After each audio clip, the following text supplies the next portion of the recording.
Bien, muchas gracias a todas las personas que están presentes, entendiendo también la gravedad y la importancia que tiene que comencemos a discutir sobre asuntos que parece ser que muchas veces están un poco ocultos a pesar de de la relevancia que tienen y de la conexión directa que tienen con estudiantes de, en este caso, nuestra universidad, así como de otros espacios.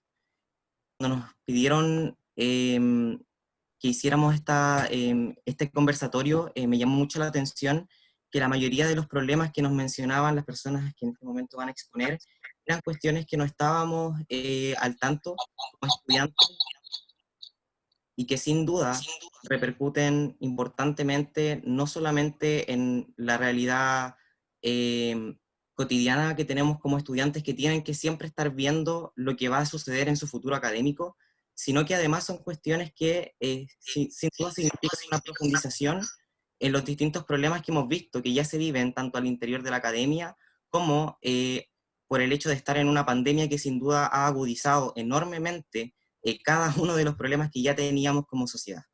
Eh, no ha quedado exento sin lugar a dudas el problema que tenemos en particular con los asuntos relacionados con eh, los estudios que finalmente siguen a el pregrado, con el posgrado, ¿verdad?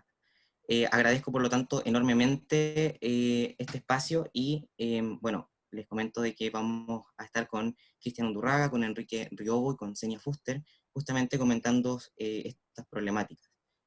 Antes de partir propiamente tal con sus palabras, me gustaría contextualizar muy brevemente que la idea es que ahondemos primeramente en los problemas particulares que estamos teniendo producto de la pandemia con posgrado, para luego quizás también abordar los problemas en general que tenemos con posgrados y con las personas finalmente que requieren de becas para poder estudiar y que puntualicemos también en cómo se ha agudizado o cuáles son las repercusiones que ha tenido la pandemia propiamente tal en este quehacer académico, eh, así como también cuáles son los desafíos que finalmente postula un nuevo Chile, que no ha pensado particularmente cómo y qué roles va a cumplir el posgrado y los estudiantes en general en este quehacer finalmente que se nos viene encima. Eh, para ello me gustaría finalmente mencionar a quienes van a acompañarnos en esta ocasión. Cristian Undurraga, ¿verdad? Doctor en Biología Molecular, Celular y Neurociencias, director de ANIP, que sería la Asociación Nacional de Investigadores en Posgrado, y vocero de la Comisión Becas de Redes Chilenas de Investigadores. También nos acompaña Senia Fuster Farfán, que es becaria ANIP de doctorado en Estudios Urbanos de la Universidad de París, Francia, en representación de Becarios Chile en el extranjero. Y también Enrique Riobo, tesista de doctorado en estudios latinoamericanos de la Universidad de Chile, becario ANIT también, y presidente de la Asociación de Investigaciones en Artes y Humanidades. Les pido por favor entonces que en ese orden vayamos comentando lo primero que les decía, finalmente el problema concreto actual que estamos teniendo producto de la pandemia, cuáles han sido finalmente la recepción que han tenido las autoridades respecto de los problemas que han suscitado a raíz de la pandemia para los investigadores de finalmente de posgrado, así como también las distintas incertidumbres que en este momento tienen no solamente quienes ya son personas becarias, sino que también quienes finalmente están pensando en postular justamente a un posgrado. Dejo para ello primero a Cristian para que nos vaya comentando finalmente lo que ya veníamos antecediendo. Gracias, Noam, por la invitación y bueno, y a la gente de la FECH por también ayudar a difundir esta situación y ampliarlo también, no solo a la gente investigadora e investigadores, sino que también a la gente de las universidades que también tienen problemas. Básicamente, para hacer un resumen corto de la situación, debido a la pandemia, incluso algunas situaciones se ven desde el estallido social de octubre del año pasado, eh, mucha gente que está haciendo trabajo de tesis, tanto de magíster como de doctorado, incluso de postdoc, no ha podido avanzar en sus trabajos por las distintas situaciones, sobre todo por la pandemia en los últimos meses. Pero el problema es que no han podido avanzar en sus trabajos, pero se les va a acabar sus becas. Mucha de la gente que está haciendo su posgrado tiene becas. Y esto sucede tanto a nivel nacional como a nivel internacional. Las becas a nivel internacional son las becas Chile, que también son de magíster, doctorado y postdoctorado. El problema ha sido para todos, que no han podido avanzar en su trabajo, pero las becas tienen límite de tiempo. 2 años para magíster, 4 años para doctorado y 2 años de postdoc. El problema es que no hay una posibilidad de extender esas becas más tiempo para que la gente pueda terminar su trabajo, su tesis, etc. Entonces eso es lo que hemos estado intentando presionar a las autoridades, tanto de la ANIT, de la Agencia Nacional de Investigación y Desarrollo, como del Ministerio de Ciencia, Tecnología, Conocimiento e Innovación, para que busquen una solución a esto. Básicamente esto lo preveíamos. En abril ya habían surgido algunas cosas. Nosotros como Comisión Beca, en abril lanzamos una encuesta para ver cómo estaba la situación de los becarios, cómo estaban los problemas. En mayo fueron las primeras reuniones donde les decíamos que, oye, esto va a generar un problema, qué se va a hacer, qué se está pensando como solución. Otras organizaciones también, qué sé yo, de estudiantes, otras organizaciones de posgrado, qué sé yo, de becarios organizados afuera, aquí en Chile, etcétera, también se reunieron, en este caso con las autoridades, intentando buscar una solución. Pero hasta ahora las únicas soluciones que nos han dado es básicamente apelar a lo que dicen los decretos, el 335 que rige becas nacionales, el 664 que rige las becas Chile, y a partir de ahí que la gente solicite extensiones por casos de causa de salud, qué sé yo, o disminución de carga académica, etcétera. Habían varias opciones, un par de opciones que tenían que hacer la gente, pero el problema es que también esto es un trámite que demora un tiempo, los certificados no son fáciles de conseguir, las universidades están cerradas, tanto en Chile como afuera, entonces no es llegar y pedir un certificado en una secretaría de estudio de posgrado y te lo tienen en la próxima semana, o sea, entonces hay una serie de problemas en ese sentido. Por eso lo que se está exigiendo es extender automáticamente las becas al menos 6 meses, vía decreto, vía alguna forma. Pero hasta ahora no hemos tenido una solución concreta al respecto. Eso más o menos a grandes rasgos es la situación actual que hay. Muchas gracias, Cristian. No sé si Senia también quisiera aportar.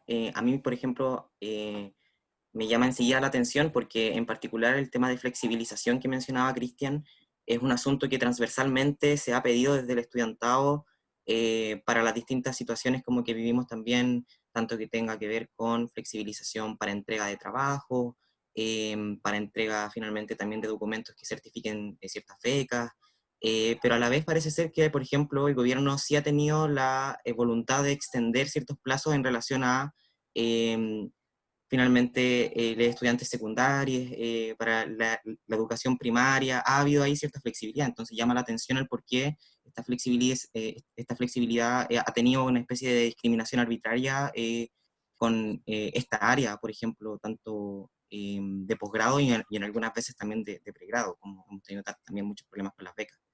No sé si será posible que Senia nos ayude profundizando también justamente en este problema concreto que estamos teniendo dada la pandemia. Te cedo la palabra. Sí. Sí, gracias a todos también por la invitación. Sí, efectivamente, bueno, ahí hay hartos temas sobre los que planteaste, sobre la flexibilización. Efectivamente, hemos podido observar, y no solamente en este estado de catástrofe, sino que en Chile el estado de catástrofe, digamos, al menos hay uno por año, digamos, por distintas razones, y efectivamente existe los dispositivos y los mecanismos para hacer flexibilizaciones, y más bien esto depende del interés y de la voluntad política para poder hacer eso. Entonces, evidentemente, no es comparable porque educación responde a otro ministerio que es diferente al de ciencias, entonces, por ejemplo, la posición en el gabinete de los ministros es muy distinta, el vínculo directo con el presidente es muy distinto, y la posición de los partidos políticos también es muy distinto, y por lo tanto todos nosotros estamos a merced de cómo estas fichas también se van moviendo dentro de los gobiernos y dentro de las agendas.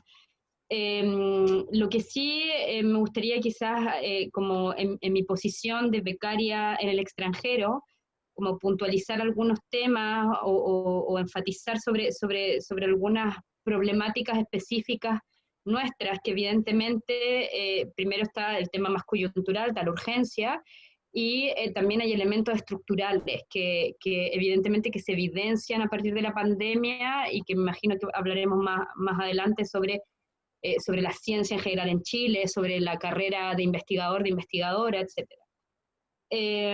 Efectivamente nosotros en el extranjero, pero muy similar a Chile, pero quizás algunos países un poquitito antes, las universidades cierran en Asia muy tempranamente, en Europa, por ejemplo, ya empiezan a cerrar desde marzo y eso significa todo bloqueado, digamos, no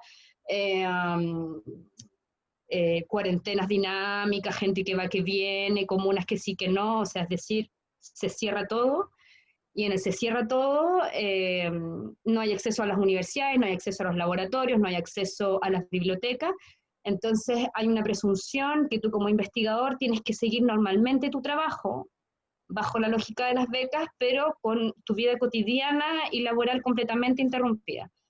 Entonces, tienes esta condición de ciudades completamente cerradas, tienes luego la condición de migrante, digamos, es decir, nosotros estamos en una complejidad que yo creo que todos estamos en urgencia y todo es muy complejo, pero la complejidad de ser migrante y tener fragilidad en nuestros papeles hace que nos enfrentemos también cotidianamente a una problemática que es mucho más angustiante y que sin duda afecta, digo, nuestro rendimiento si tenemos que pensar cómo vamos a ir actualizando nuestros papeles, porque para que los que no están aquí en la discusión se puedan informar,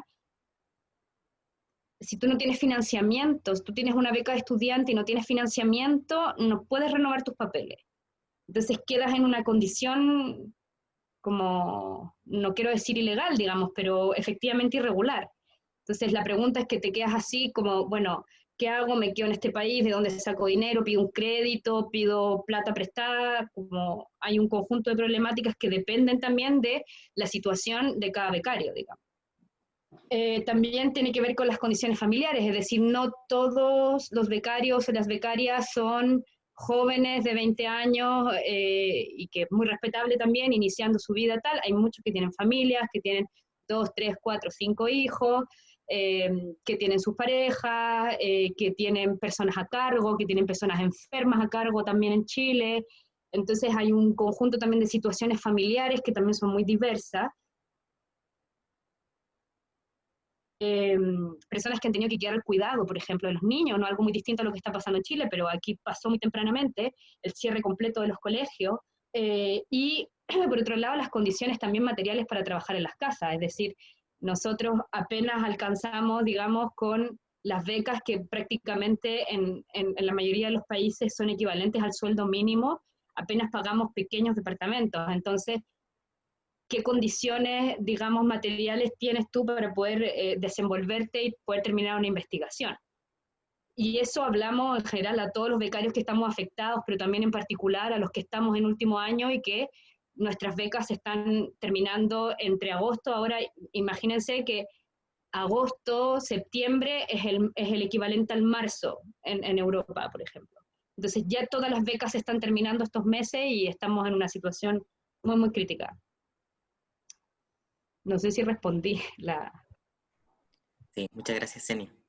Sí, es bastante curioso. Creo que no tenía tal conocimiento como de entender que finalmente hay,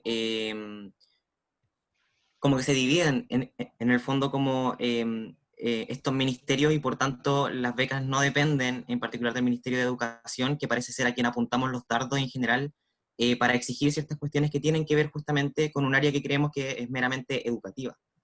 Parece ser que el quehacer estudiantil se queda corto en ese sentido, cuando intenta abarcar todas las problemáticas que estamos viviendo los estudiantes, pero al no considerar en particular que no todo debe abocarse hacia el Ministerio de Educación, sino que también hay otras voluntades políticas, al parecer, a las que tenemos que presionar para exigir estos mínimos, que justamente como decían ya también tanto Senia como Cristian, son críticos porque están dejando en posiciones o sea, terrible. Estamos hablando de personas que van a quedar como irregulares quizás en algunos países y que no cuentan con las condiciones mínimas económicas para poder finalmente mantenerse subsistiendo de la manera más básica en la que podemos pensarlo. Me gustaría saber si Enrique también puede aportar aquí, en particular, profundizando justamente sobre lo que hemos estado conversando, tanto de la urgencia y la crisis que significa esta situación para estudiantes de posgrado, como también hacia dónde tenemos que finalmente apuntar estos dardos por la nula voluntad, parece que se ha mostrado, de flexibilización, a pesar de la urgencia que esto significa. Así que te cedo la palabra, Enrique. Muchas gracias, Noam. Muchas gracias a todos los presentes y muchas gracias también a la FECH por la posibilidad de desarrollar este conversatorio.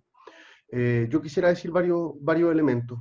Lo primero es, para complementar un poquito lo que decía Cristian antes, me parece que la solución que ha dado ANID es la focalización llevada al absurdo extremo.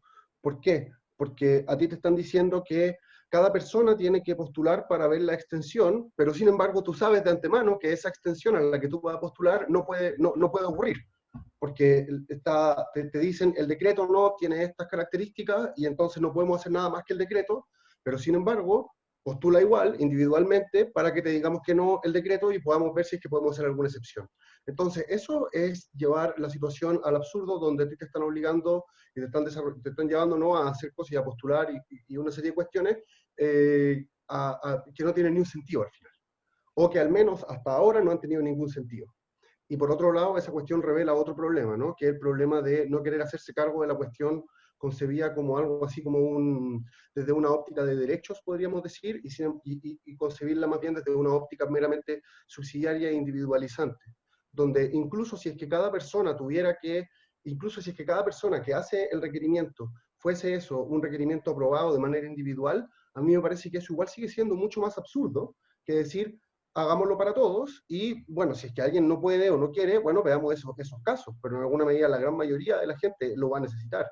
Entonces es como una tosudez ideológica del gobierno, en alguna medida, ni siquiera del gobierno, del Estado a esta altura, plantearlo desde ese punto de vista. Entonces eso como una primera cosa.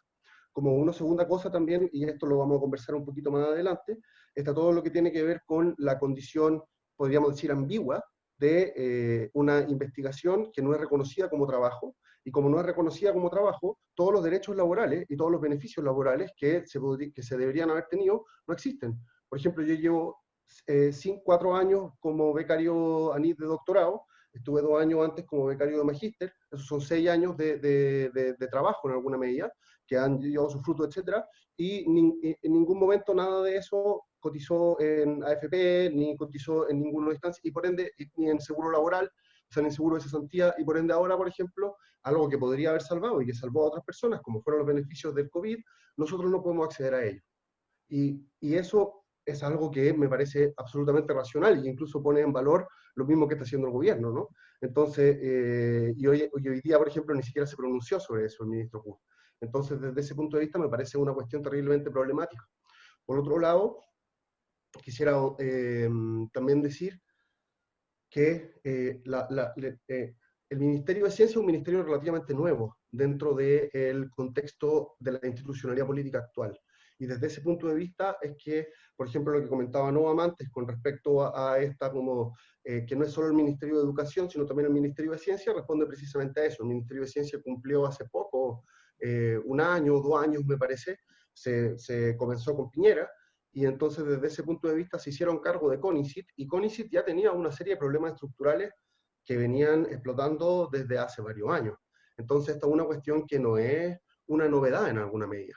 Y finalmente resulta terriblemente problemático y terriblemente, podríamos decir, decidor de la forma en que se concibe la política dentro de Chile, que se estén buscando las soluciones en el momento en que están explotando los problemas, en lugar de haber reflexionado previamente y de haber previsto lo que puede pasar, y de esa manera empezar a encontrar, y de esa manera empezar a trabajar desde antemano, ¿no? Esto es evidente, o sea, hoy día en la reunión que tuvimos en la mañana se nos comentaba que habían 16.000 investigadores formados, y después de que formaste 16.000 investigadores, estás haciendo un plan para insertarlos en la sociedad y en el mundo laboral, cuando eso es lo primero que debería haber hecho antes de empezar este proceso, ¿no?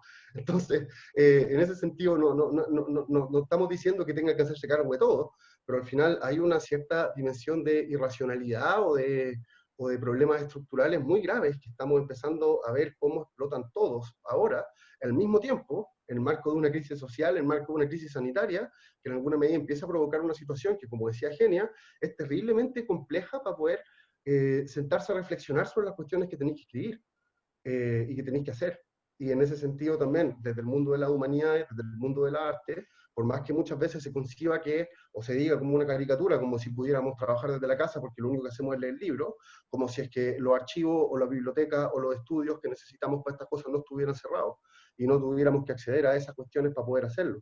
Entonces, desde ese punto de vista también es importante dar cuenta de la especificidad de nuestra área dentro del problema y de cómo esta es una situación que en alguna medida empieza a mostrar como es una manifestación de algo muchísimo más profundo y muchísimo más problemático que está a nivel, yo diría, estructural dentro del Estado de Chile. Eso. Sí, No sé si podría ahí ¿se puede comentar algo o vamos a otra pregunta? podríamos intentar comentar un poco más para profundizar en esto. También hay otras cuestiones que creo que son importantes que quedan a la vista, así que adelante. Sí, lo que pasa es que me parece súper interesante lo que Enrique plantea, porque es algo que no lo vemos solo acá en ciencia, sino que es una forma de gobierno muy neoliberal por lo demás, esto de gobernar a través de las excepciones. Entonces lo que tú haces son colegios prioritarios, personas prioritarias, barrios prioritarios, como de pronto vas creando una política del caso a caso. Entonces, cuando la respuesta de un ministro es, bueno, pero que cada persona ingrese su formulario y nosotros vamos a evaluar el caso a caso, personal personal, porque queremos ser, digo, un gobierno más cercano o un Estado más cercano, menos burocrático, tal, lo que tú haces es que te preguntas, bueno, entonces, ¿dónde, como bien plantea Enrique, dónde queda la dimensión de los derechos, digamos, la idea que sea para todos por igual, transparentemente, universal? Tal. Entonces, cuando empiezas a negociar con ciertos grupos, con ciertas personas, como eso, un poco pierde el sentido el sentido del político, digamos, de la política pública de ciencia, y lo que terminas haciendo es administrando fondos, administrando bonos, administrando servicios, y eso es muy, muy, muy escandaloso, sobre todo, como decía Enrique, para un ministerio que está naciendo, que tenía toda la oportunidad para hacer las cosas diferentes y que no aprovecha esta oportunidad y muy errático, digamos, como la mayoría de las carteras ministeriales. ¿Comentar Sí, algo, no? adelante. Cortito. Sí, era básicamente, apoyo las palabras de Enrique y Senia, y yo creo que esto se podría extender, esta visión neoliberal de la educación. En el posgrado se ve también a nivel de las universidades cuando aplican la política en su posgrado. No olvidemos que hay casos también aquí en el país donde, por ejemplo, si un becario que sea de posgrado llega a su cuarto año, se extiende un poco, como en el caso de la situación ahora, se extiende no por problemas personales, sino que por una coyuntura de pandemia mundial, las universidades empiezan a cobrar aranceles a y los becarios. Eso es insólito, o sea, también hay una lógica en las mismas universidades eh, que se traspasa, se permea al pregrado, al posgrado, bueno, empezando por la educación en realidad básica y media, o sea, la educación primaria, y eso también permea al posgrado, y eso se ve en las universidades, o sea, y eso también hay que tomarlo en cuenta, ¿no? Son situaciones problemáticas porque en el fondo, si te están cobrando el arancel, que no es poco, o sea, es bastante caro, qué sé yo, muchas veces es más caro que el pregrado, chuta, la gente no tiene beca, se le está acabando, se te acaba en un mes y te dicen que desde el próximo mes te empiezan a cobrar el arancel. O sea, también hay una falta de voluntad política de aliviar la situación, no solo a nivel de quien administra las becas, que en este caso es ANIL, el Ministerio de Ciencia, sino que también de la universidad. La universidad tiene una responsabilidad súper grande también, sobre todo con la gente que está haciendo el posgrado en el país, aquí en Chile. Porque no debemos olvidar que la gente que hace posgrado, hay un porcentaje que tiene becas y un porcentaje que no tiene becas. Entonces, ¿qué se hace con la gente que no tiene beca, que está haciendo un magíster, un doctorado? Eso también es un problema. O sea, pero aquí tanto las universidades como el gobierno no toman acciones coherentes, qué sé yo, o concretas al respecto. Y dejan que las cosas pasen y pasen. Es insólito eso. Es una Bueno, es vergüenza. que yo creo que también, perdón que te interrumpa, pero yo creo que también eso tiene que ver porque las universidades hoy día están tan preocupadas de no quebrar, o sea, imagínate, universidades preocupadas de no quebrar, entonces tú dices, llegas a un punto en que la pandemia también devela que que universidades prestigiosas, digamos, podrían quebrar y que no sé si vieron la noticia hoy día en la tercera, que decía que menos estudiantes de cuarto medio se inscribieron a dar esta nueva prueba, entonces significa que hoy día las universidades están preocupadas porque la admisión va a caer no sé cuánto en 13 años que no se han visto esas cifras. Entonces tú te dices, o sea, eso es lo que le preocupa hoy día a las universidades, no quebrar, y es, lamentablemente, lo voy a decir un poco crudo, pero el posgrado y los postítulos, súper interesante, el desarrollo de la ciencia, pero básicamente es para hacer caja también. Exacto. Y es triste, pero es así. Es interesante. Adelante, Enrique. No, solo una cosa muy chica, que todo esto sucede en la misma semana o en los mismos días donde Laureate International Universities se va de Chile y deja a cientos de miles de estudiantes en manos de una fundación y el Estado, bien, gracias, pues, como si es que nada, como si es que fuera lo más normal del mundo. Sí, fundación que por lo demás, a pesar de ser sin fines de lucro, está comandada por, bueno, ex personas que participaban en Sokimich y en otras cuestiones que sabemos que poco hablan del no lucro en realidad o de la transparencia. Pero sí, muy de acuerdo, y es bastante curioso justamente eso, que creo que en general ha sido la tónica de esta pandemia. Es el develamiento de otras cuestiones que estaban sucediendo, pero que dado que estamos en pandemia parece ser que se han agudizado estos problemas, se han profundizado y por tanto se han hecho más visibles. Pero estos problemas ya venían existiendo hace mucho rato, como muchas de las cosas que ustedes mencionaban, como por ejemplo los mecanismos que tienen los estados y las universidades para finalmente seleccionar e intentar encauzar de tal manera en que no se tomen medidas generales o universales, sino que finalmente intentamos ver ese caso a caso para ver cómo vamos solucionando problema a problema.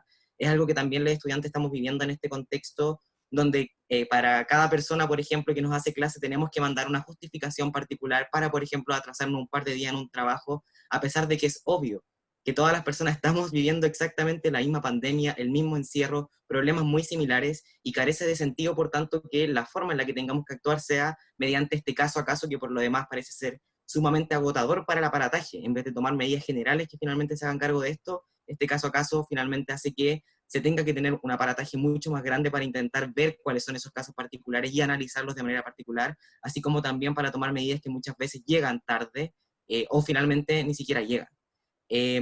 Por lo mismo, es interesante ver cómo finalmente estos problemas que hemos ya mencionado en realidad vienen a vislumbrar otras cuestiones que son problemas mucho más amplios y que venían sucediendo hace ya mucho tiempo, como por ejemplo la precarización de la investigación, el sistema de conocimiento en general finalmente, y cómo este también, cuál es la forma finalmente en la que se ha posicionado este sistema de conocimiento, tanto con sus problemas relacionados con los estamentos, con el trabajo precario, con las jerarquías, con la invisibilización, así como también hay otros problemas que son mucho más amplios que también se han ignorado al momento de hablar de la investigación, como por ejemplo la crisis de los cuidados, una discriminación finalmente que se vive en particular para una parte de la población, pero que finalmente es un problema que existe, que es real y del que no se ha hecho cargo finalmente ninguna asociación que tenga que ver con la investigación al parecer, y que finalmente en esta crisis y en esta pandemia se agudiza mucho más y deja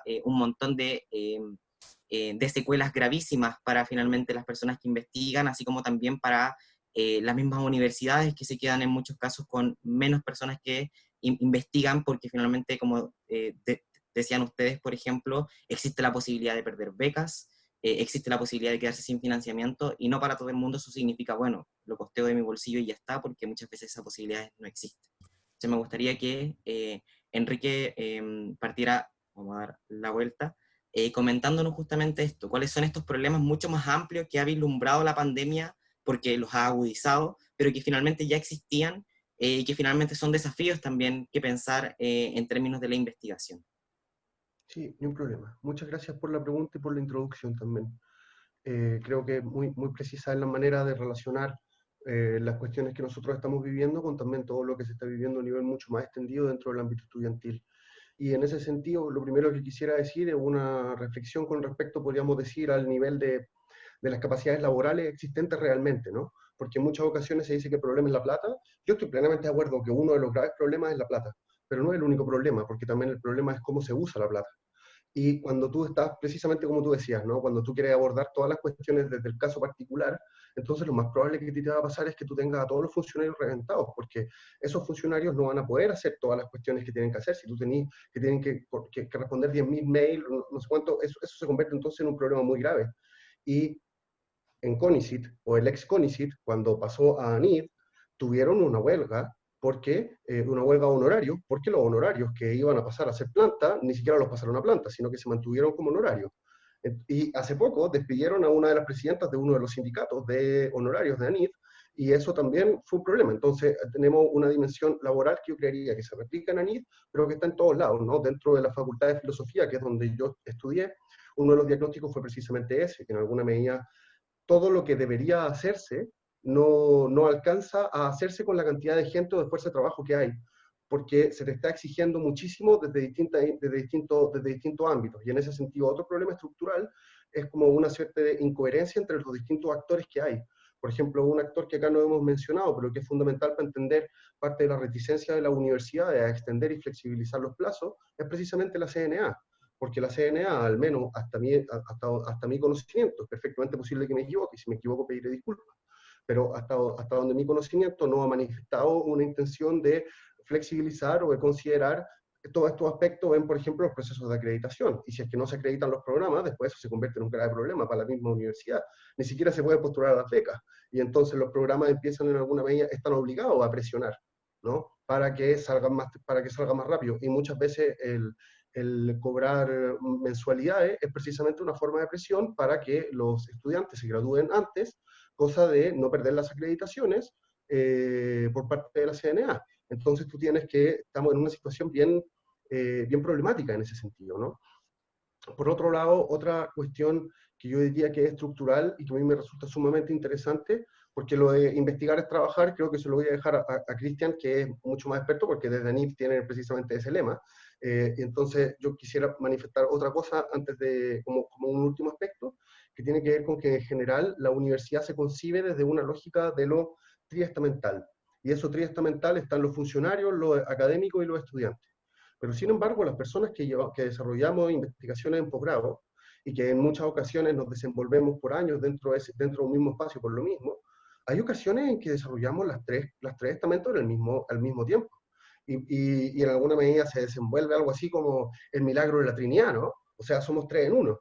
Entonces, desde ese punto de vista, hay también una pregunta muy clave con respecto a un no lugar del posgrado, ¿no? O sea, el posgrado está en una suerte de limbo, donde, por ejemplo, hoy día yo tengo 35 años, 34 años, tengo un hijo, tengo una familia, soy jefe, soy parte de una familia, y a mí no me gusta que me traten de chiquillo, o que me traten de joven, porque creo que, o sea, bueno, a lo mejor es un halago, pero en general me parece que que cuando tratan de chiquillo es como un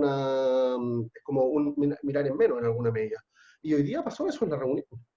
Entonces, en ese sentido, es como súper problemático, ¿no? Que siga concibiéndose a nosotros como desde la lógica del estudiante. Es problemático en sí mismo que se conciba al estudiante como desde una perspectiva jerárquica. Yo creería que ahí hay un problema grave que es mucho más profundo, y me parece que el feminismo pone ahí un énfasis muy importante en una necesidad de ver mucho más horizontalmente esta cuestión, pero dentro de este caso particular eso se exacerba, ¿no? Y por otro lado, me parece que dentro de gran parte de los desafíos de la educación superior que vienen para adelante, va a ser fundamental pensar el lugar del posgrado desde un enfoque, podríamos decir, de cómo te permite mediar o incluso traducir en alguna medida cuestiones que están sucediendo dentro de estos otros ámbitos. Por ejemplo, a mí, en mi experiencia como ayudante en la Facultad de Filosofía, y esto es lo último que digo, me fue tremendamente satisfactorio el conocer cómo, cuando aumentó la matrícula y empezaron a entrar más de 100 estudiantes, el rol que teníamos nosotros desde el posgrado, desde los ayudantes, como una forma de mediar entre los académicos, especialmente los académicos que se concebían a sí mismos como una suerte de maestros o que están en el Olimpo, que es una cuestión que todavía existe, que por suerte no está tan extendida todavía, pero todavía aparece. El lugar del posgrado resulta fundamental como una mediación dentro de un marco de una educación masiva, especialmente cuando la educación escolar no parece ser de la mejor calidad posible y está particularmente segregada. Entonces, desde ese punto de vista, cuando no existen estas posibilidades para poder, en alguna medida, desarrollar estas mediaciones, apoyar en estos tránsitos, en estos procesos, entonces también se ven mucho más desmedrados los estudiantes que son más pobres. Y eso a mí me parece terriblemente problemático y que lo único que hace es reproducir en alguna medida las desigualdades de origen. Y en ese sentido, veo que esta situación tiene múltiples aristas y por eso estoy súper agradecido de que podamos conversar en esta instancia. Muchas gracias, Enrique. Antes de seguir con Cristian, para que responda justamente el tema de la precarización más bien laboral, es interesante que guardemos la información que nos decía Enrique respecto de este desafío que parece ser para el futuro, porque esta masificación de la educación parece ser que es algo que también se nos viene encima y que tenemos que comenzar a pensar cuando pensamos en un nuevo Chile, que quizás en la Constitución va a poner que la educación tiene que ser consagrada como un derecho, y no solamente que lo diga, sino que además esté eso garantizado. Entonces también hay que ver ahí los desafíos que se tiene para las universidades, para la forma en la que nos vamos a relacionar, que nos vamos a vincular, y cómo también se van a dar justamente esas jerarquías que mencionaba Enrique. Pero antes de seguir con ese tema que tiene más que ver con las necesidades de un nuevo Chile para la investigación, me gustaría que Cristian nos acompañara profundizando el tema de la precarización laboral, en particular, que Enrique también ahí ya le había tirado un poquito la pelota, ¿verdad? Adelante, Cristian. Sí, gracias ahí por el link, Enrique. Sí, pues bueno, yo participo en una organización que es la ANIP, que empezó en 2008, tiene 12 años de existencia, y desde que empezó tiene como lema el investigar es trabajar, porque desde esa época, la gente ahí en esa época se dio cuenta de la precarización en la que caen las personas que hacen posgrado, tanto los que tienen beca como los que no tienen beca, ojo, o sea, es bastante transversal. Incluso lo puedo linkear con lo que decía Senia hace un rato. La gente que se va a hacer un posgrado afuera también, las becas no son montos altos. En ANIP hicimos una encuesta hace varios años atrás, hace como 6, 7 años atrás, en realidad tiene un tiempo, quizá habría que actualizarla, pero analizábamos que el monto de las becas que tenía la gente afuera estaban en el límite del sueldo mínimo en los distintos países. Ese es un dato no menor, porque eso significa que, ok, mandas a una persona afuera a especializarse, pero ya la envías precarizada.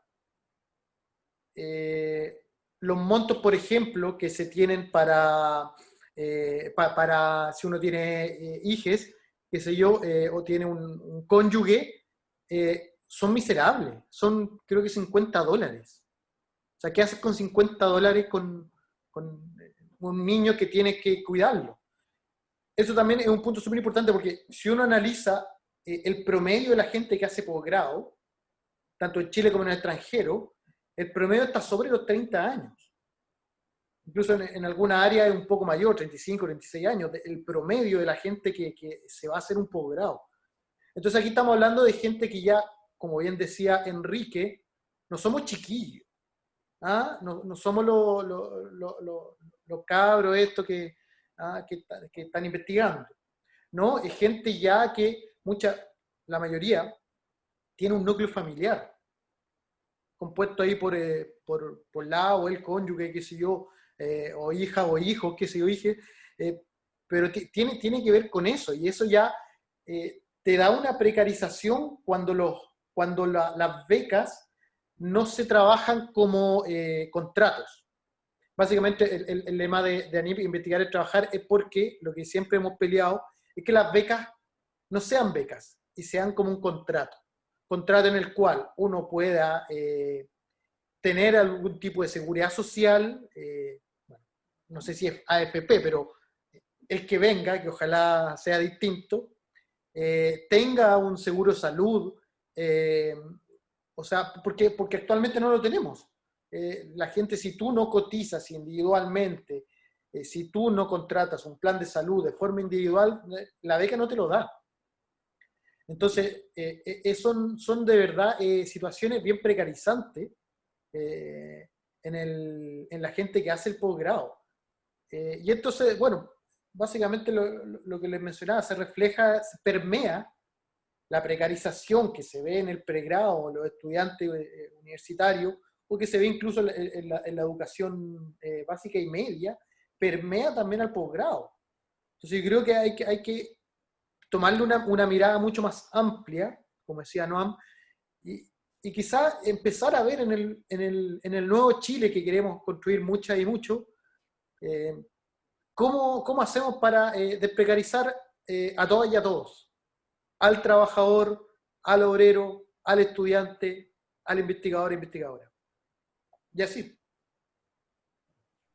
Muchas gracias, Cristian. Es interesante también, en particular, cuando tanto Enrique como Cristian mencionan esta idea como un poco jerárquica, vista como de el chiquillo, esta persona menor que parece ser que por una especie no sé, en realidad que es tanto lo que pasa por la cabeza de la gente, porque también tenemos estudiantes en pregrado, por ejemplo, que son madres y padres, que también requieren en ese sentido de tener una política particular, por ejemplo, en casos como para abordar flexibilización académica y otras cuestiones, y vemos que, por ejemplo, en este contexto tampoco se está respetando, a pesar de que existen estas políticas en pregrado, tampoco es algo que se respeta o que se considera a nivel estudiantil, a tal punto en que tenemos estudiantes que en este momento están corriendo el riesgo de ser expulsados de la universidad, a pesar de estar en un contexto en el que tienen que, además de estar haciéndose cargo de sus propias personas, de sus propios estudios, también de una persona, en este caso menor,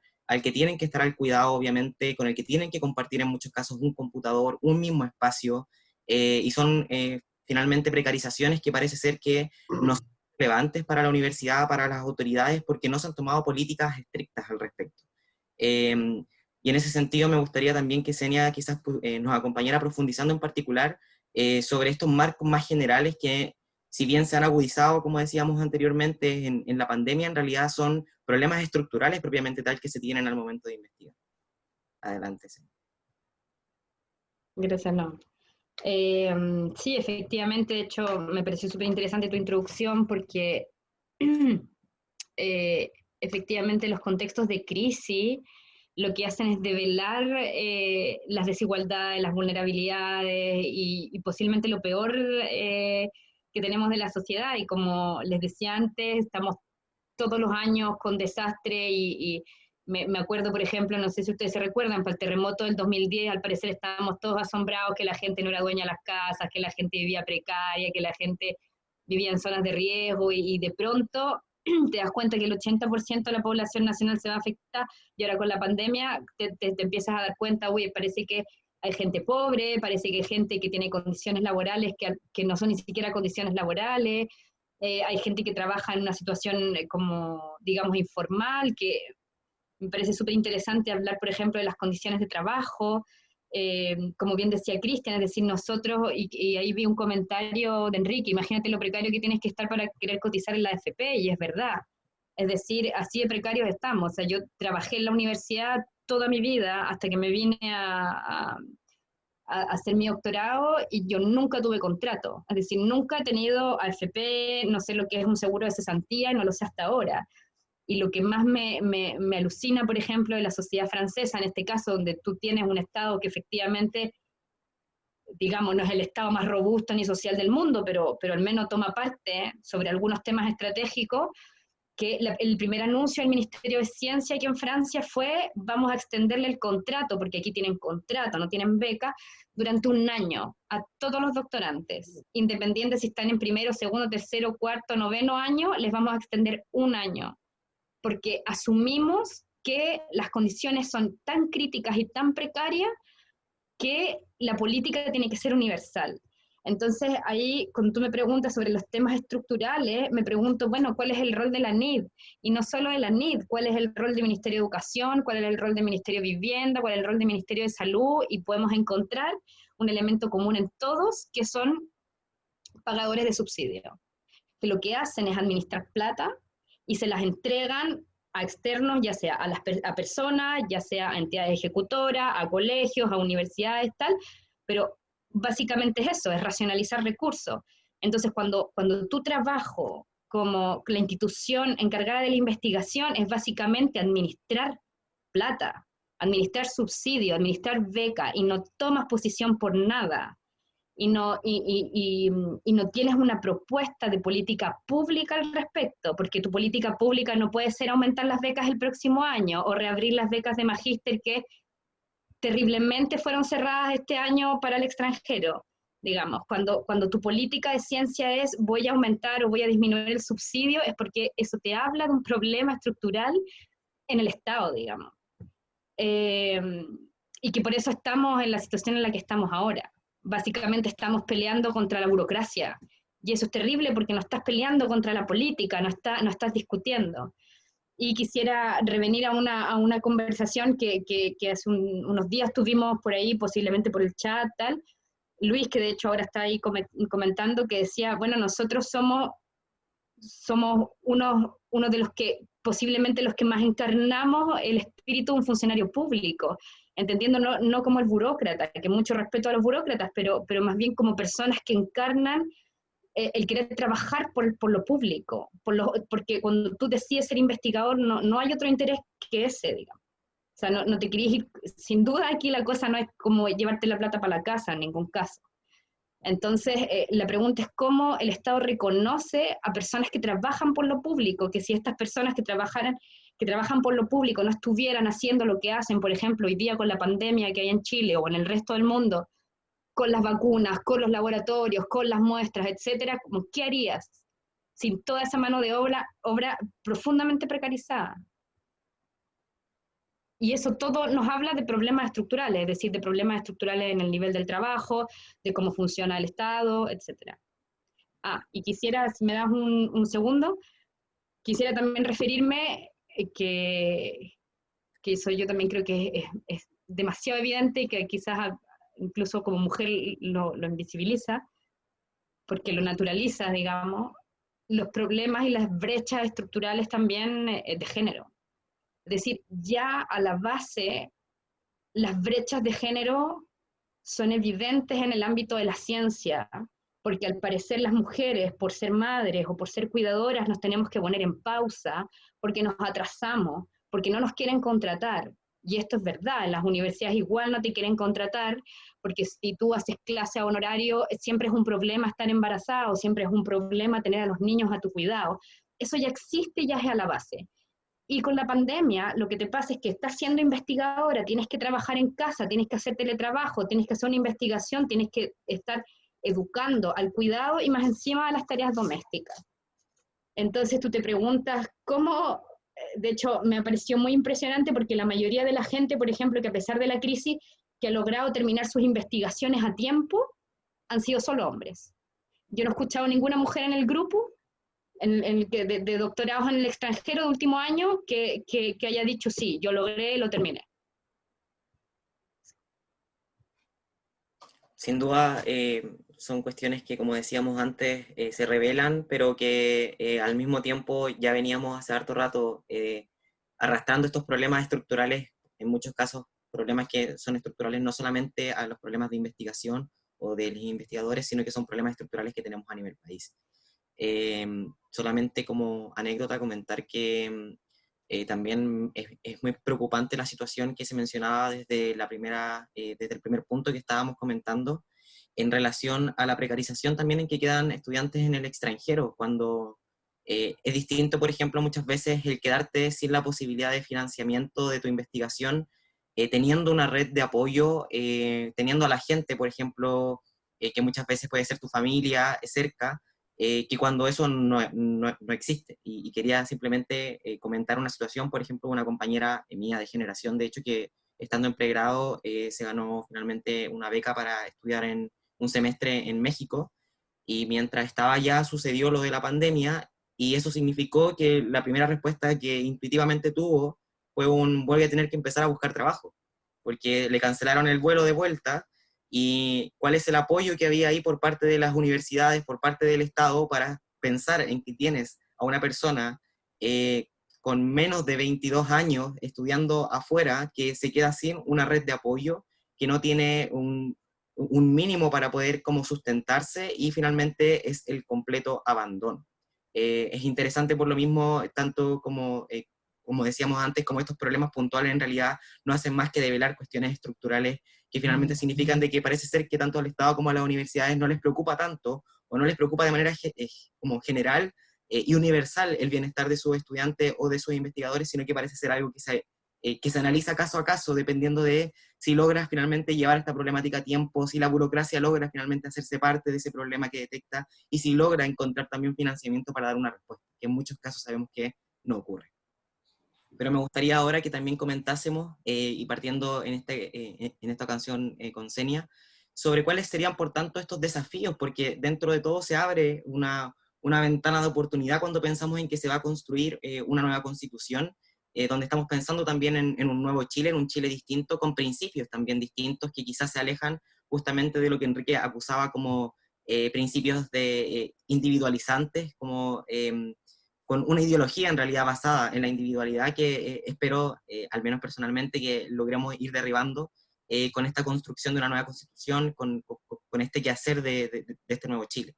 Y por tanto, cabe preguntarnos cuáles son finalmente, cuál es el lugar que tendría la investigación dentro de este nuevo Chile, así como se relaciona también la investigación con los distintos problemas o desafíos que nos va a traer también esta nueva constitución, tomando en consideración, como mencionaba antes, por ejemplo, qué es lo que pasa cuando se concreta, cuando se garantiza el derecho a la educación, y por ejemplo podríamos pensar en una educación universitaria mucho más masiva quizás, si es que bueno, también las universidades logran dar abasto a lo que eso significa, y cuál es el rol que cumple también la investigación ahí. Como decía Enrique, muchas veces esto significa ser una especie de bisagra entre el mundo académico y el mundo estudiantil, eh, y cumple con un rol también un poco introductorio finalmente, porque, o al menos como lo vemos muchos estudiantes, finalmente quien me hace, por ejemplo, una ayudantía, quien cumple ese rol como de intermediario, es también muchas veces una persona mucho más cercana a mí, que me permite de alguna forma también acercarme un poco más a la academia o a la investigación. Pero eso, que puntualicemos y que empecemos a ahondar en particular cuál es el lugar finalmente de la investigación en un nuevo Chile, con nuevos principios, con una nueva constitución, y que quizás resguarda, o que idealmente va a resguardar justamente todos los problemas que ya hemos vislumbrado en los puntos anteriores. Sí, la verdad, bueno, hay hartos elementos en tu pregunta y la verdad es que yo siento que sobre la pregunta de la Constitución hay una respuesta como utópica, digamos, donde yo te podría decir, mira, todo va a cambiar y ahora la investigación va a tener un lugar central en nuestra sociedad y vamos a estar todos abocados a eso, pero no quiero pasar de pesimista, pero eso no va a ser verdad. Es decir, hay cosas, y vuelvo al tema estructural, digamos, estructurales en nuestra sociedad y como nosotros entendemos la ciencia, que la Constitución no lo arregla, digamos, aunque quisiéramos que todas las universidades o toda la educación sea pública, tal, que la educación sea un derecho. Eh, Hay elementos del funcionamiento de la ciencia hoy día que no tienen que ver necesariamente con cambios constitucionales, por mucho que tú digas en la Constitución, el centro de la sociedad va a ser la investigación, la ciencia, el desarrollo, tal. Eh, y a ese respecto yo creo que hay cosas específicas del funcionamiento de la investigación que tienen que cambiarse y que el cambio tiene que ser radical, o si no vamos a seguir teniendo esta misma discusión para la Constitución del 2060, digamos, que básicamente es la neoliberalización de la ciencia, que ya un poco lo conversamos sobre el tema de la individualización, el tema de la precarización, tal, pero básicamente es que lo que nosotros hacemos hoy día es que la ciencia está pensada para la competencia. Entonces lo que nosotros hacemos es competir por fondos, así se hace la investigación en Chile. Entonces, ¿cómo tú compites por fondos? ¿Cómo te vuelves una persona muy apta, digamos, para ser seleccionada para un fondo publicando? Entonces la pregunta es, y publicando ojalá en inglés, digamos, un idioma que nadie habla, o sea, nadie habla, digo, en la gente, digamos, la gente que es la importante, que es la que tiene que leerlo, la sociedad, digamos, pensando que la ciencia tiene que estar al servicio de la sociedad, que sea entendible, que sea legible. Eh, idiomas que nadie lee, idiomas que nadie habla, digamos, entonces, pero publicamos igual porque eso nos da puntos para que el ANID, el CONICYT o el Ministerio de la Ciencia nos dé unos fondos. Entonces el tema es que si tú no publicas no te ganas el fondo, entonces terminan los mismos de siempre ganándose los mismos fondos. Entonces tú dices como, bueno, la investigación, perdón, la ciencia en Chile se basa en la competencia, y eso no estoy segura que la Constitución pueda resolverlo, digamos. Entonces, sí podría ayudar, pero sin duda tiene que ser un cambio radical, básicamente preguntándose, por ejemplo, si deberíamos discutir sobre la diferencia entre la carrera docente y la carrera de investigador, que hoy día en Chile es un híbrido, digamos. O sea, como creo que no sé si lo decía Enrique o Cristian, que básicamente tú como investigador eres profe, que las haces todas, así el tema burocrático, te encargas de esto, te encargas de los estudiantes, eres más encima, te dan un cargo que nadie quiere tener, pero que todos te obligan, encargado de no sé qué, encargado de bienestar, encargado de no sé cuánto, te nombran vicerrector de no sé qué, tal, y terminas haciendo 20.000 cosas cuando tu pega y por lo que tú estudiaste, digamos, es para hacer investigación o para hacer docencia, digamos. Entonces, bueno, ahí el tema de las carreras, el tema de la evidente neoliberalización de la ciencia en Chile. No sé si hay algo más, perdón, que eran hartas preguntas, entonces. Sí, en particular, si es que había relación, por ejemplo, con la masificación de la educación y las repercusiones que esto podría tener en la investigación, así como los desafíos que esto abre. ¿Tú dices como la nueva constitución? Pensando en que la nueva constitución, quizás ilusamente creo yo que va a lograr garantizar el derecho a la educación. Sí, a ver, es que también yo creo que la experiencia internacional nos enseña que la masificación de la educación está bien, pero ¿qué haces con esa educación súper masificada? Es como, al menos la promesa que nos hicieron a nuestra generación, edúquense, que ahí que algo bueno va a pasar con su vida, y seguimos educándonos y nada bueno pasa con nuestra vida, digamos, perdón lo pesimista, pero eh, sí, entonces lo que tú vas a tener va a tener mucha gente con un título universitario, entonces te preguntas para qué, porque en Chile nada es claro, digamos, nada es claro qué es lo prioritario. Entonces ahí voy a vincular con uno de los grandes problemas que tenemos los becarios, que es que las becas te obligan, por ejemplo, en nuestro caso que estamos afuera, a volver a Chile, pero nadie sabe a qué. Como nadie te dice, mira, hay un trabajo asegurado, tú te vas a insertar en la industria, te vas a insertar en el servicio público, te vas a insertar en la universidad. Es decir, yo quisiera contar la experiencia de que hace unos años salió en la prensa. Me acuerdo una doctora chilena que se había doctorado aquí en Alemania, y, eh, y había hecho una tesis o una investigación sobre humedales. Y era tan específico su conocimiento que en la única universidad donde trabajaban temas de humedales, que era en Valdivia, no habían plazas para ella. Entonces ella terminó con su doctorado en humedales haciendo guía turística por los humedales de Valdivia. Entonces ahí, con ese tipo de casos, tú te quedas congelado y te dices, ok, masificación de la investigación, pero ¿con qué sentido estratégico? Si no hay un sentido de Estado en las becas. Y quiero volver a esto de entregar subsidio.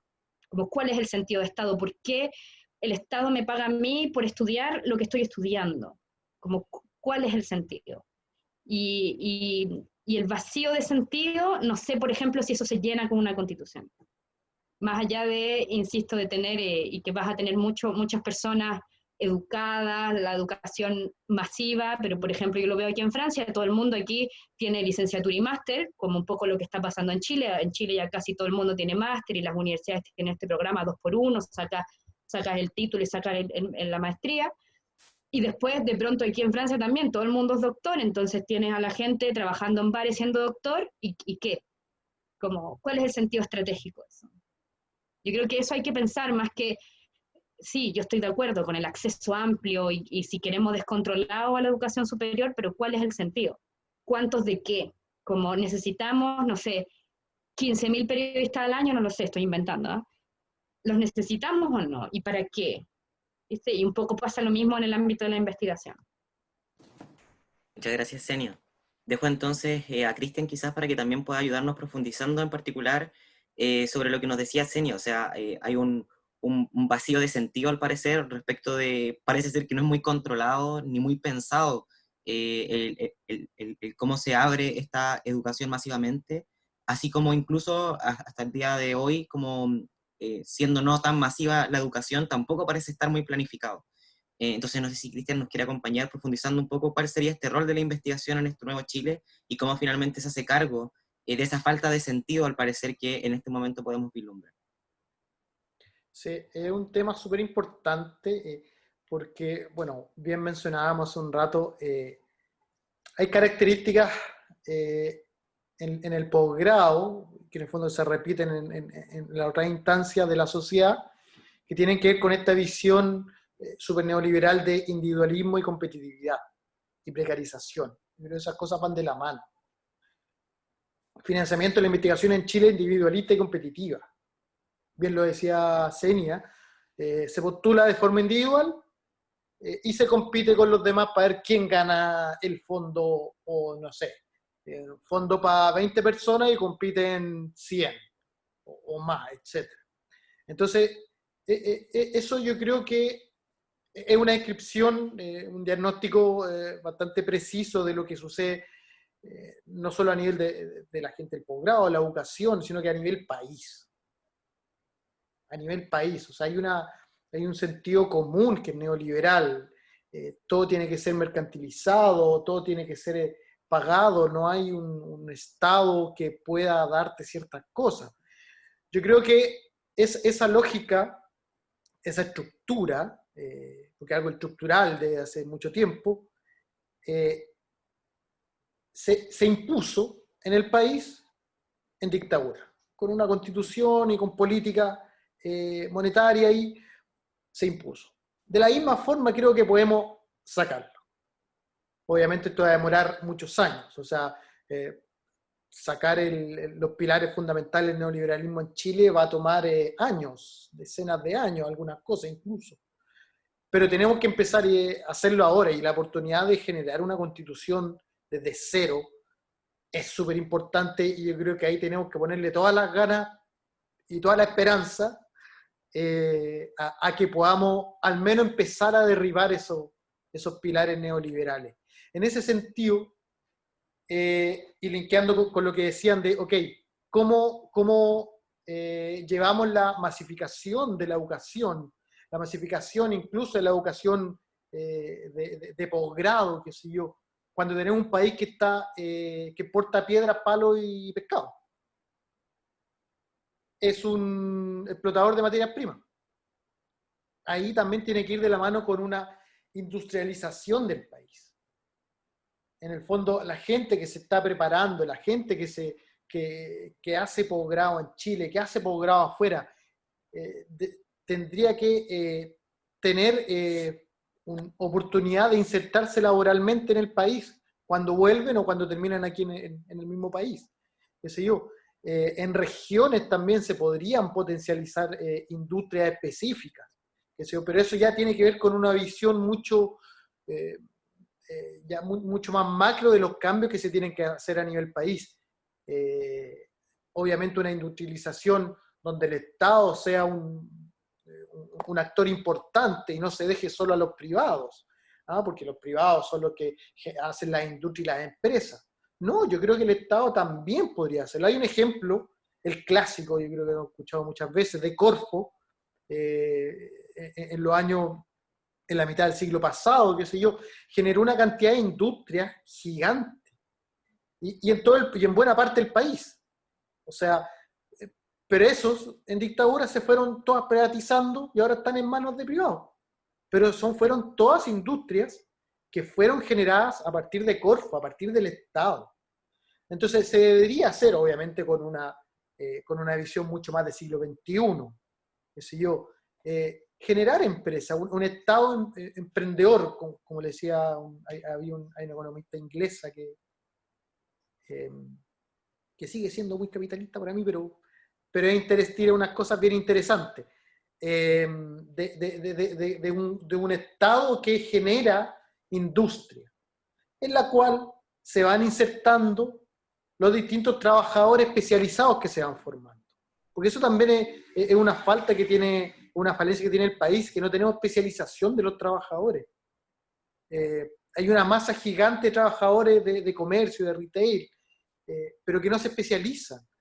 Muchos trabajadores o profesionales de las universidades salen y no pueden ejercer sus carreras. Entonces, ahí hay una vuelta de tuerca que hay que darle, y yo creo y espero que en esta Constitución se den ese tipo de discusiones. Porque el cambio que personalmente, y aquí hablo a modo personal, creo que las últimas palabras han sido más de modo personal, más bien que de organización gremial, tengo la esperanza de que se pueda generar un cambio a todos los niveles. Muchas gracias, Cristian. Y me gustaría introducir a Enrique en particular, haciendo alusión a lo que dice en el chat, respecto de la falta de un plan a largo plazo, que parece ser que no va a existir hasta que se constituya el conocimiento como una inversión, que finalmente funcione como un eje para el desarrollo del país. Y que en ese sentido la planificación de una estrategia de desarrollo debe ser una política de Estado y no una política de mercado, que parece ser finalmente, hasta las conversaciones que hemos tenido ahora, uno de los puntos fundamentales del quehacer político de quienes investigan en torno a la Constitución, ¿cierto? O sea, parece ser que son los pilares del mercado, del neoliberalismo, lo que impiden hacer que el conocimiento y quienes finalmente investigan dejen de estar en una situación tan precarizada como la que vemos ahora. Aunque claro, también Senia ya nos daba bastantes luces de no pensar en que esto va a ser una especie de solución mágica, sino que sin duda hay mucho trabajo que hacer al respecto. Así que, Enrique, te dejo la palabra para que también nos ayudes un poco profundizando sobre este lugar de la investigación en este nuevo Chile y las posibilidades que nos abre una nueva Constitución. Muchísimas gracias. Yo encantado de reflexionar en ese sentido. Quisiera decir que lo que plantea Carolina en el chat, yo estoy bastante de acuerdo con eso.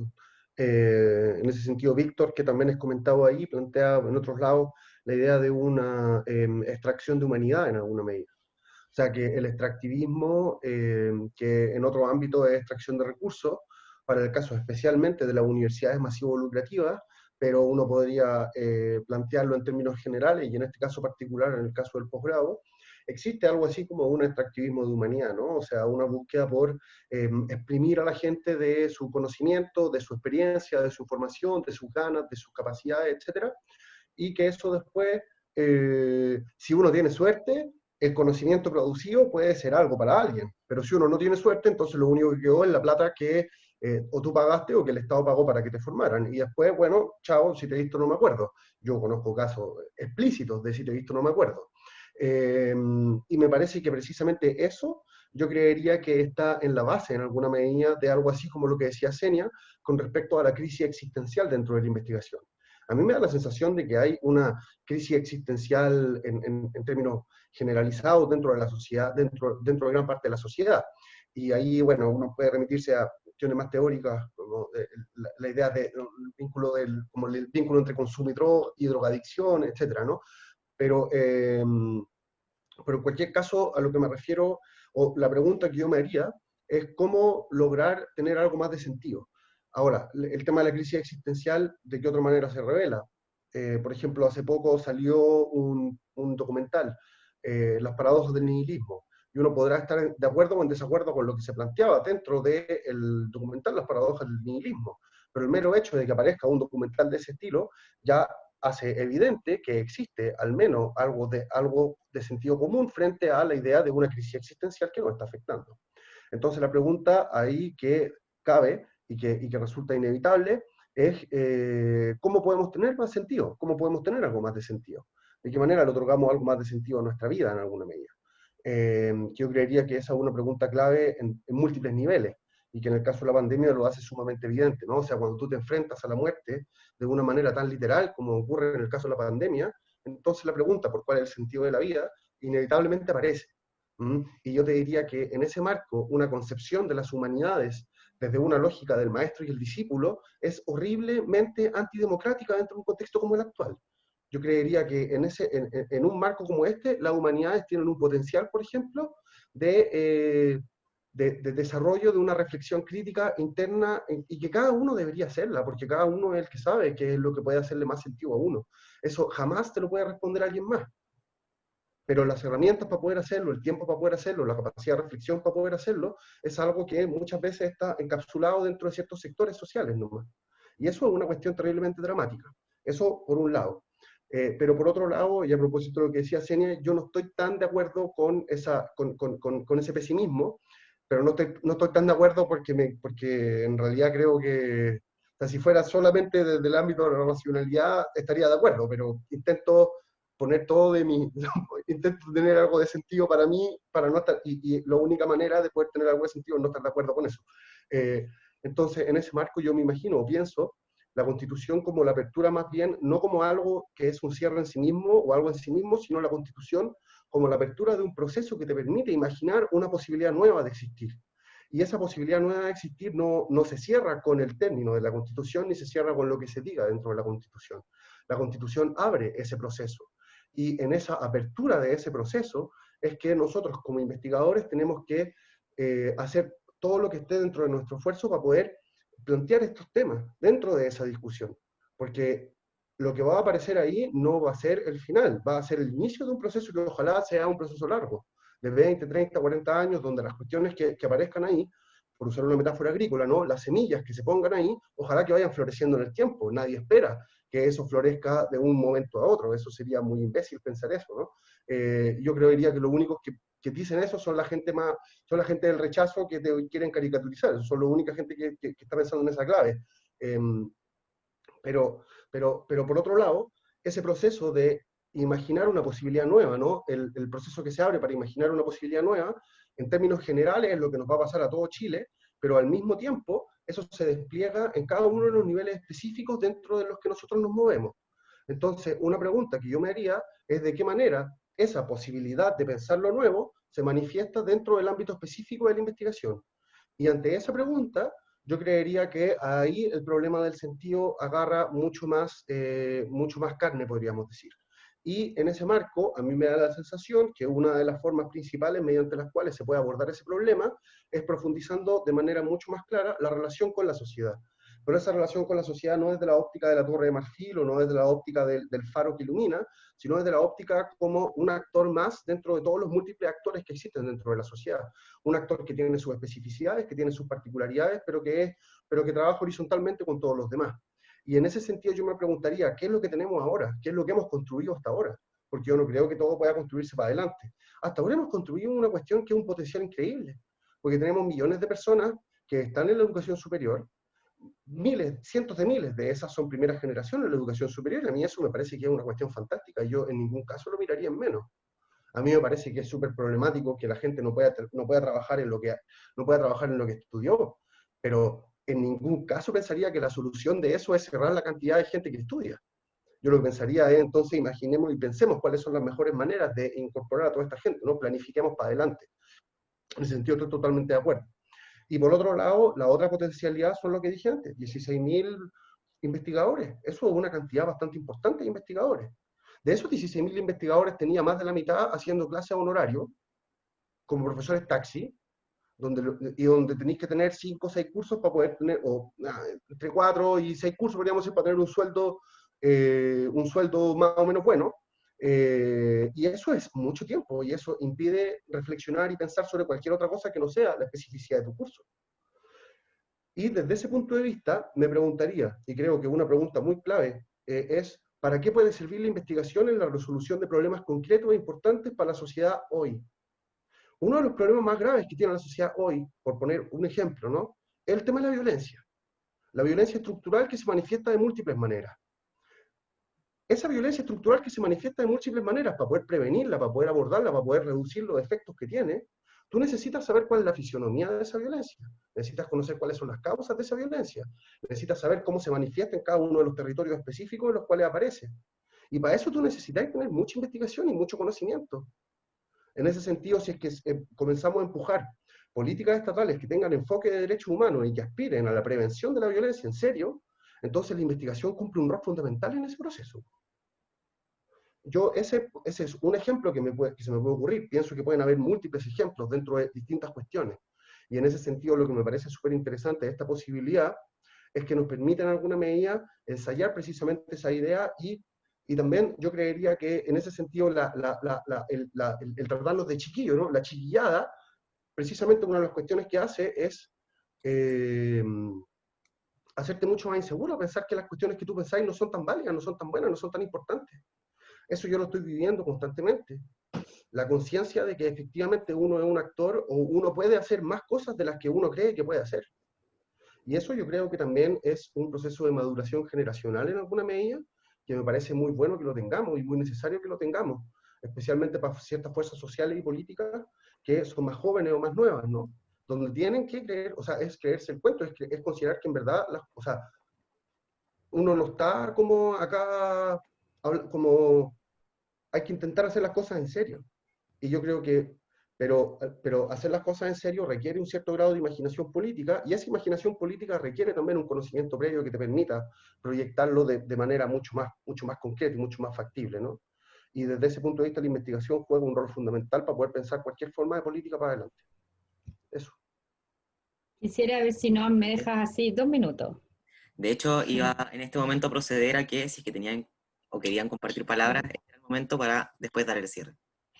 Es que me gustaría reflexionar en torno, yo estoy súper de acuerdo con lo que dice Enrique, lo que dijo Cristian, y precisamente sobre la reflexión constitucional. Yo creo que quizás más allá del tema de la educación en sí misma, yo siento que en la universidad y en particular en la investigación, nosotros vamos haciendo una reproducción de diversos fenómenos sociales, digamos, que ocurren en la universidad, por ejemplo. Y yo tengo la esperanza, al menos, para no quedar como la pesimista del grupo, que haya una transformación, como decía, yo estoy de acuerdo con Enrique, es decir, sin duda el cambio no va a ser mañana después de la Constitución, tal, va a ser un proceso de transformación y ojalá que sea de transformación radical, eso es lo que esperamos, pero que tiene que ver con las lógicas de poder, y eso me parece muy interesante por lo que estaba viendo aquí en el chat, lo que decía el Luis, de hecho, como que se agregaría esta lógica que plantea la división mercantilista entre ciencia aplicada y no aplicada, que eso, por ejemplo, de hecho, él habla de las facultades de la Chile, como dentro de la misma universidad hay desigualdades no solamente económicas, sino que por lo tanto de poder, quienes son los que toman las decisiones, por ejemplo, en las universidades, y aparentemente hay ámbitos de la ciencia que son más válidos que otros, digamos.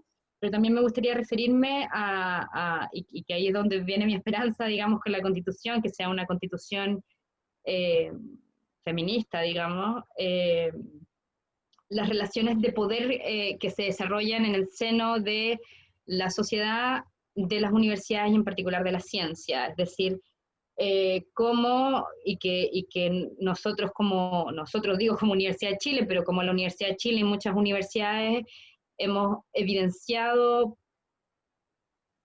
situaciones de acoso, de abuso, y que no está muy lejano a esto que tú, Enrique, hablas del chiquillo, digamos.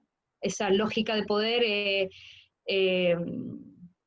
es angustiante, tenemos que vivir con eso, unos más que con otros, posiblemente unas más que otros, digamos.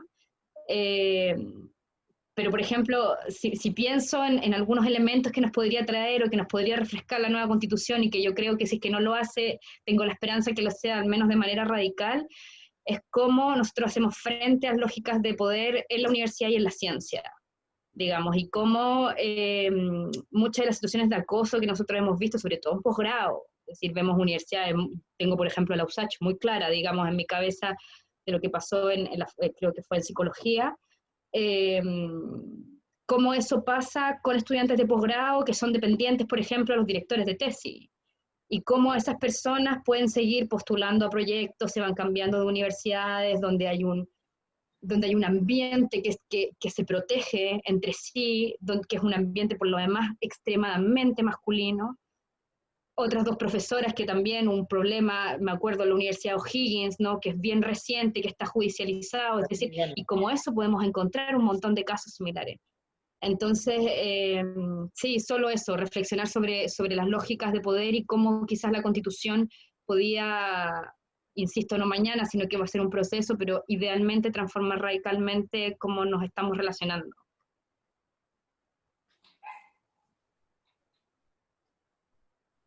Muchas gracias, Senia. Si no hay más palabras que quieran compartir, me gustaría proceder a cerrar esta instancia agradeciendo primeramente tanto la información que nos dan, que me parece sumamente valiosa para el quehacer político estudiantil, en tanto que nos abre también un poco más las brechas, ¿cierto?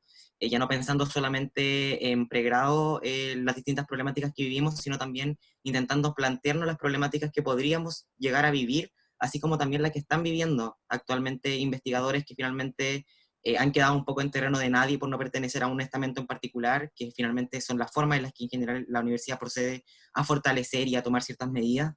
Parece ser que hay un abandono particular ahí bien grave, bien crítico, que además, como ya relataban también ustedes desde el comienzo de este conversatorio, es grave, es urgente, ha generado tiene repercusiones importantes, tanto económicas, así como también en el futuro o en la carrera académica que pueda estar siguiendo una persona.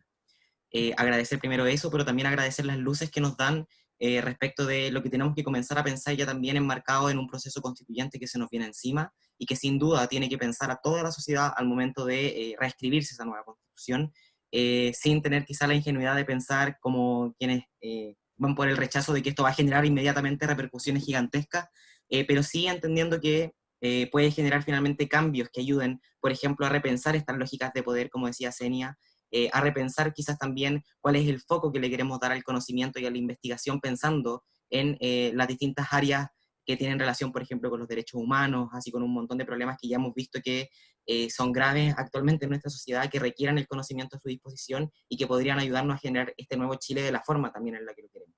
Así que agradecer la instancia, agradecer también a quienes han compartido aquí con nosotros y, les informo que todo esto va a estar subido en las redes sociales de la FECH, idealmente, y también de la Secretaría de Bienestar. Muchas gracias. Unas palabras finales, Noam, Adelante. para cerrar. Adelante. Yo creo que, bueno, esta situación y muchas situaciones también que han sucedido años atrás con respecto a las investigadoras y los investigadores del país, con respecto a las becarias y los becarios del país, con respecto a los estudiantes del país, qué sé yo, y los que están afuera también.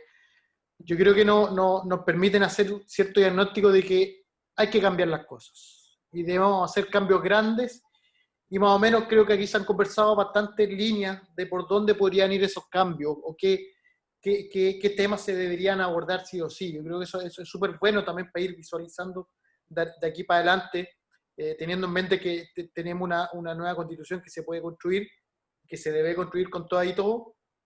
Pero esta es la constitución, como dice Enrique, es el primer tiempo. Después viene el segundo tiempo de los cambios. La constitución yo la veo como que empareja la cancha. Y después empezamos a jugar. Cada uno con sus tácticas defensivas, ofensivas, qué sé yo, poniéndolo en un modo de juego. Pero yo creo que todo esto nos debe ayudar a darnos cuenta de que nos tenemos que unir como trabajadores y trabajadores precarizados, como investigadores precarizados, como estudiantes precarizados, y la unión nos va a ayudar a resistir estos gobiernos neoliberales que cada vez nos precarizan más y mantienen esa situación. Nos tenemos que unir y trabajar coordinados y en conjunto para conseguir raspados de la olla, pero esta es de una olla de dignidad, no es de una olla de corrupción.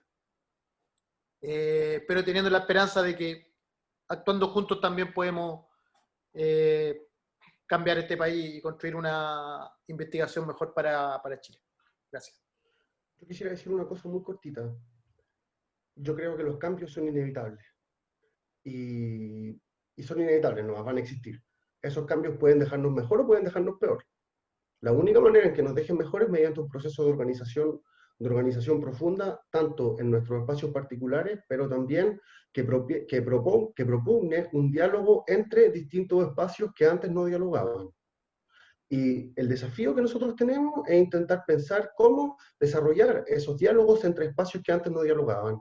Yo veo la sociedad que nosotros tenemos con mucha esperanza porque me parece que hay muchísimo trabajo fantástico que hay, pero ese trabajo no siempre está dialogando con todos los espacios que podrían potenciar cada una de esas posibilidades en serio. Y ese yo creo que es un desafío gigante para adelante, y en ese sentido la Constitución a mí me parece que es fundamental, pero por lo mismo también agradezco en particular a la fecha que nos permite desarrollar un ejercicio como este. Así que eso, muchas gracias. Muchas gracias entonces. No sé si Senia también quiere aprovechar las últimas palabras para despedirse y cerrar finalmente este ciclo. No, se me cortó un poco. Un minuto. ¿Me están hablando a mí? Ahí sí, sí. ¿Sí? Ya. Sí. ¿Qué cosa? Te Perdón. invitaba quizás a dar las palabras de cierre también y a despedirte como lo hicieron también Enrique y Cristian. Sí, sí, no, gracias igualmente por la invitación. Yo creo que tenemos que seguir trabajando, tenemos que, bueno, yo siempre soy de la opinión de radicalizarse, digamos, más allá de lo que hemos conversado hoy día, que fue muy interesante. Estamos en una urgencia, lo repito, estamos haciendo demandas al ministerio desde abril.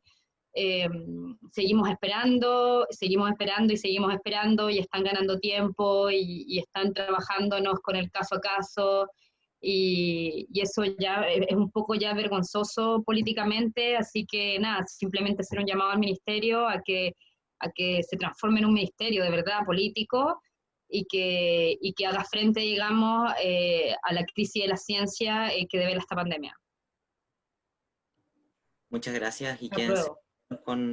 con la con la idea de que sí o sí esta información la vamos a subir a las redes sociales para que se siga difundiendo, pero además que claramente vamos a compartirla con los distintos centros de estudiantes, así como también con la secretaría que también tenemos de Ciencia y Conocimiento en la FECH, para ver también cómo podemos aportar justamente a seguir radicalizando una demanda que no ha tenido hasta ahora contestación. Así que muchas gracias nuevamente por Gracias. estar acá. Y bueno, cerramos la transmisión entonces. Gracias, Tommy, y ojalá esto podamos estar subiéndolo pronto.